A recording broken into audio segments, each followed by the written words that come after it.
Lorsque, au gré de mes voyages, j'entends un Sénégalais, un Malien, un Québécois ou un Mauricien parler français avec élégance, subtilité, profondeur, je me dis que, contrairement au pessimisme ambiant, notre langue a tout l'avenir devant elle. Lorsque je lis quelque œuvre littéraire du monde francophone, où résonne l'écho de toutes les mutations contemporaines, je me dis aussi que la diversité linguistique exprime mieux que tout la complexité de la nature humaine. Dans le monde de demain, toutes les langues doivent avoir leur place.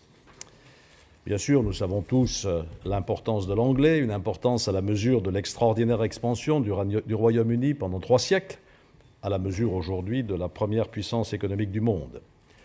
Mais nous savons aussi que notre planète compte 220 millions d'arabophones, au moins 330 millions d'hispanophones, 1,2 milliard de personnes qui s'expriment en langue dérivée du sanskrit et 1,3 milliard qui parlent des langues chinoises.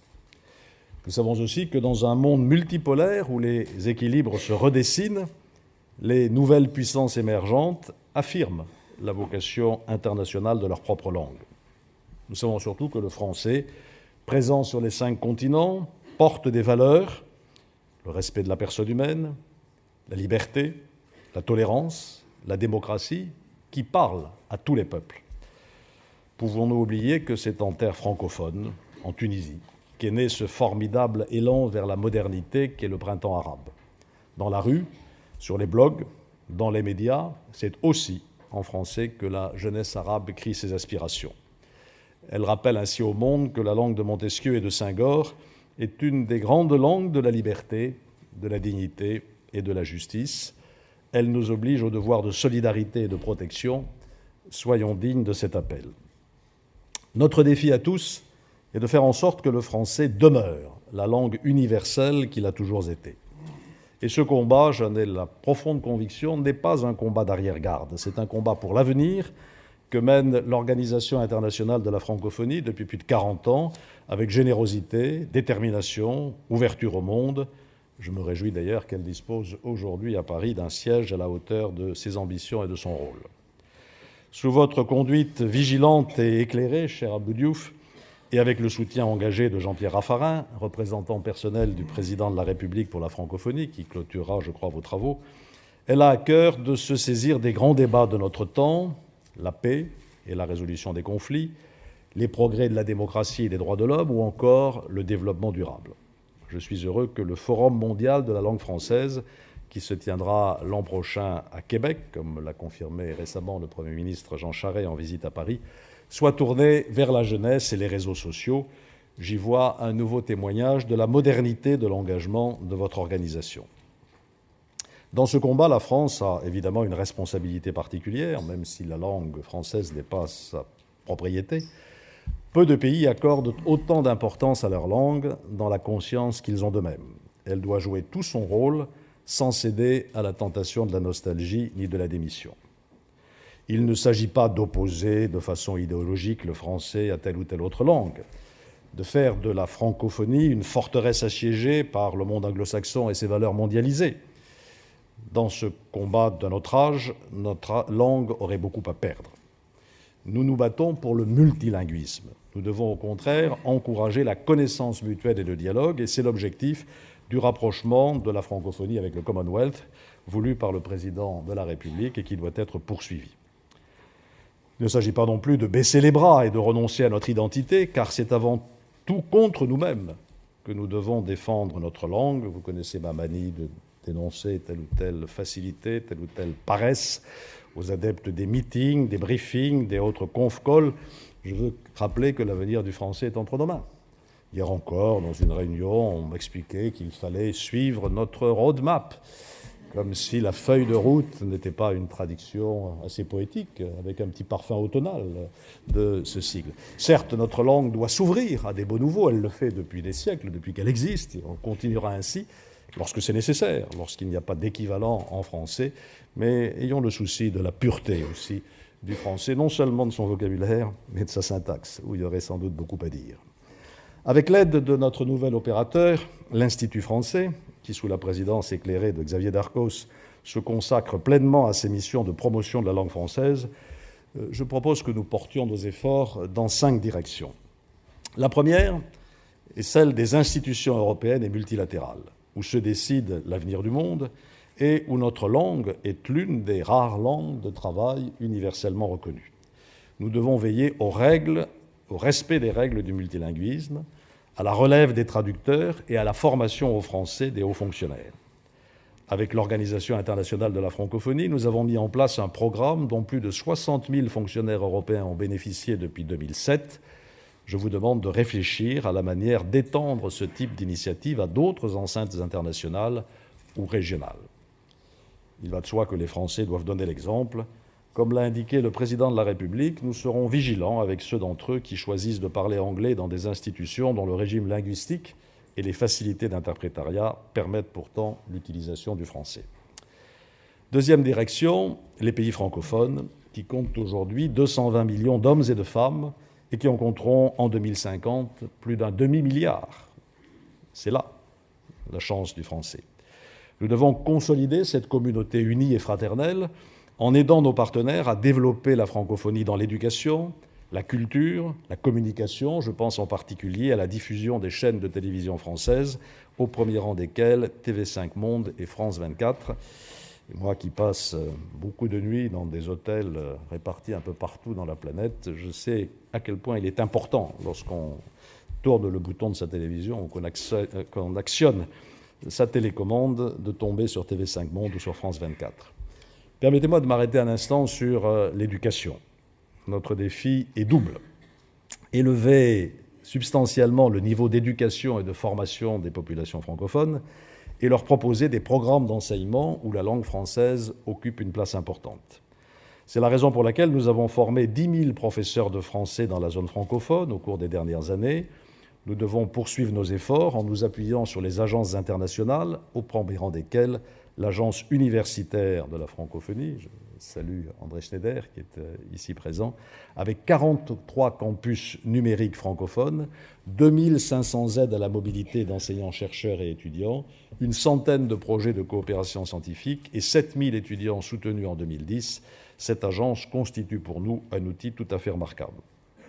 Dans cet effort, nous devons porter une attention toute particulière aux pays du monde arabe qui se sont engagés dans un mouvement de transition vers la démocratie et où les jeunes sont les premiers acteurs du changement. Je l'évoquais tout à l'heure, et j'ai en mémoire l'image de Mohamed Bouazizi, dont le sacrifice est à l'origine de la révolution de Jasmin. Nous devons nouer davantage de contacts avec cette composante essentielle de la société civile qu'est la jeunesse, qui a particulièrement besoin du français pour réussir socialement, mais aussi professionnellement. Je souhaite que l'Institut français mette en place à son intention, et notamment à l'intention des jeunes qui ont un engagement civique, un programme spécial associant formation au français et enseignement professionnel, voire enseignement sur la construction de l'état de droit et la démocratie. Je souhaite aussi la mise en place, y compris dans les pays arabes où notre langue n'a pas la même présence historique, d'un programme de bourse Espoir destiné à permettre à des jeunes qui n'en ont pas les moyens d'étudier dans les lycées français.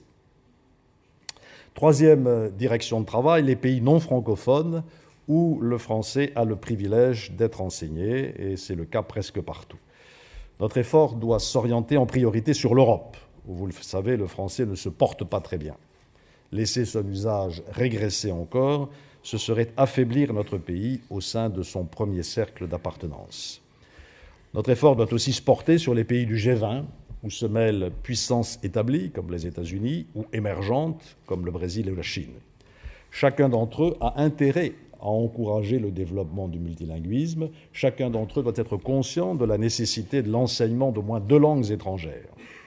Je sais que dans le contexte actuel de crise des finances publiques, certaines autorités éducatives sont tentées de remettre en cause l'apprentissage d'une 2e langue. Je m'étonne d'ailleurs que certains pays aient fait ce choix pour le lycée, alors même qu'ils bénéficient de l'aide de la France. À court terme, cela nuit toujours aux Français. À plus long terme, ce sont avant tout les populations qui en font les frais, car elles sont ainsi privées de certaines bourses universitaires ou de certains débouchés économiques. Au-delà de l'action de plaidoyer, nous devons aussi améliorer l'offre de langue française. Cela suppose d'abord de soutenir les professeurs qui sont près d'1 million à enseigner notre langue dans le monde. Ils sont le fer de lance de la francophonie. La France sera à leur côté lors de leur congrès mondial à Durban en 2012. Cela suppose aussi de développer les diplômes qui permettent de reconnaître le niveau atteint par les élèves étrangers en langue française. Ces diplômes doivent devenir des références dans le monde entier. Cela suppose surtout, et c'est votre priorité, je le sais, de favoriser l'effort de l'enseignement bilingue en français, dont 1,7 million d'élèves bénéficient actuellement. C'est l'objectif du label France Éducation, qui sera dans un premier temps mis en place en Turquie, dans les pays d'Europe centrale, comme par exemple en République tchèque, ou encore aux États-Unis, où j'ai souhaité lancer un plan de relance du français. Je vous demande de réfléchir à d'autres initiatives en ce sens. Pour ma part, je veillerai à ce que soient développées les filières francophones dans les universités étrangères, ainsi que les antennes internationales de nos universités, qui complètent utilement l'accueil en France des étudiants étrangers, qui doit rester un de nos objectifs. Nos universités doivent rester ouvertes aux étudiants étrangers. Je dis souvent qu'un étudiant étranger qui a passé 1 ou 2 ans d'études en France, sauf rarissime exception, c'est un ami de la France pour la vie. C'est donc un réseau d'influence dont nous ne devons pas nous priver. Naturellement, vous devez continuer à proposer un enseignement d'excellence dans le cadre de notre propre réseau culturel et éducatif. Je pense à nos 600 établissements culturels, instituts français ou alliances, qui enseignent notre langue à près d'1 million d'étudiants. Je pense aussi à nos 475 établissements scolaires à programme français, de l'AEFE, de la Mission laïque ou de l'Alliance israélite universelle, qui scolarisent 300 000 élèves. Dans tous les pays du monde, ils sont confrontés à une demande croissante de français. Nous devons y répondre et aucun autre pays ne dispose d'un réseau aussi développé que le nôtre. Quatrième direction, et je ne saurais trop insister sur ce point, la vie des affaires. Du fait du poids de notre pays, qui, malgré sa sinistrose coutumière et tous les doutes qui le pénètrent aujourd'hui, reste la 5e puissance industrielle du monde, et du poids de l'existence d'une zone francophone en dehors de nos frontières, le français est une des langues alternatives à l'anglais dans la vie économique. L'essor du continent africain lui offre l'opportunité de conforter cette position. Plus de 70% des Sud-Africains ou des Chinois qui apprennent aujourd'hui le français le ferait en effet pour développer des relations avec l'Afrique francophone. Nous disposons de plusieurs leviers pour avancer dans ce sens. La formation des cadres d'entreprise d'abord. Nous devons pouvoir mieux former les futurs décideurs économiques étrangers, non seulement dans nos écoles et dans une université en France, j'en ai parlé, mais aussi chez eux, en proposant des formations totalement ou partiellement en français. À cet égard, je voudrais rendre hommage au travail remarquable de la Chambre de commerce et d'industrie de Paris, qui a créé des écoles de commerce au Liban, au Vietnam, en Algérie et en Afrique du Sud. Je voudrais également saluer l'attractivité de nos grandes écoles de commerce. La France doit continuer à contribuer à la formation des élites économiques mondiales. C'est l'intérêt de notre commerce extérieur, c'est aussi celui de notre langue. Deuxième levier, les certifications de français dans les affaires. Elles existent, elles doivent être développées. Notre réseau, qui doit aussi enseigner le français économique, doit y concourir. Au-delà de ces leviers, nous devons aussi défendre le multilinguisme dans les entreprises, où il permet de faciliter la compréhension entre les individus. Nous devons notamment inciter les firmes multinationales françaises à utiliser notre langue, il y a du travail dans ce domaine, en faisant connaître les bonnes pratiques, en conseillant les entreprises, en les aidant à mettre en place des formations comme celles que Peugeot propose à ses employés de Slovaquie avec le soutien de notre réseau culturel. Cinquième direction, enfin, et non la moindre, Internet. C'est un enjeu considérable. Je me réjouis que vous ayez prévu d'y consacrer une table ronde cet après-midi. Internet est à l'évidence un instrument extraordinaire pour l'enseignement des langues. C'est dans cet esprit que nous soutenons le développement d'outils numériques permettant d'apprendre le français et de suivre des enseignements à distance dans notre langue, mais aussi les réseaux sociaux qui donnent aux professeurs de français la possibilité de se retrouver sur la toile. Au-delà de l'apprentissage de la langue, Internet offre l'opportunité d'accéder gratuitement à des contenus de langue française. Je pense par exemple aux efforts de numérisation engagés par l'Institut national de l'audiovisuel ou la Bibliothèque nationale de France. La bibliothèque numérique patrimoniale de la langue française, Gallica, propose ainsi plus d'1 demi-million de documents en libre accès sur son site. Nous devons nous mobiliser pour promouvoir la présence du français sur Internet, qui est, nous le savons tous, le lieu d'expression privilégié de notre jeunesse.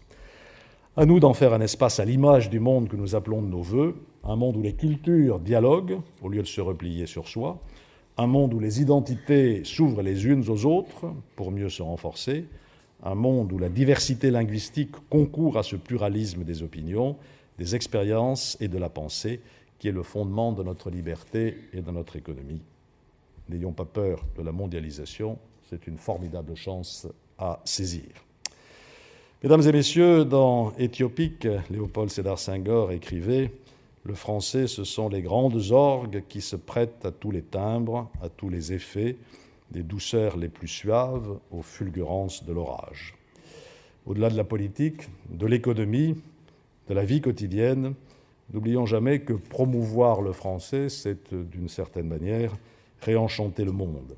C'est faire vivre une langue d'une infinie richesse, où se mêlent la langueur des nuits africaines, la fougue de la jeunesse arabe, la chaleur de la Caraïbe, une langue où se conjuguent la majesté des anciens et l'audace des modernes, la logique des penseurs et la fantaisie des poètes, la rigueur de la théorie et la beauté du verbe, bref, une langue que nous aimons.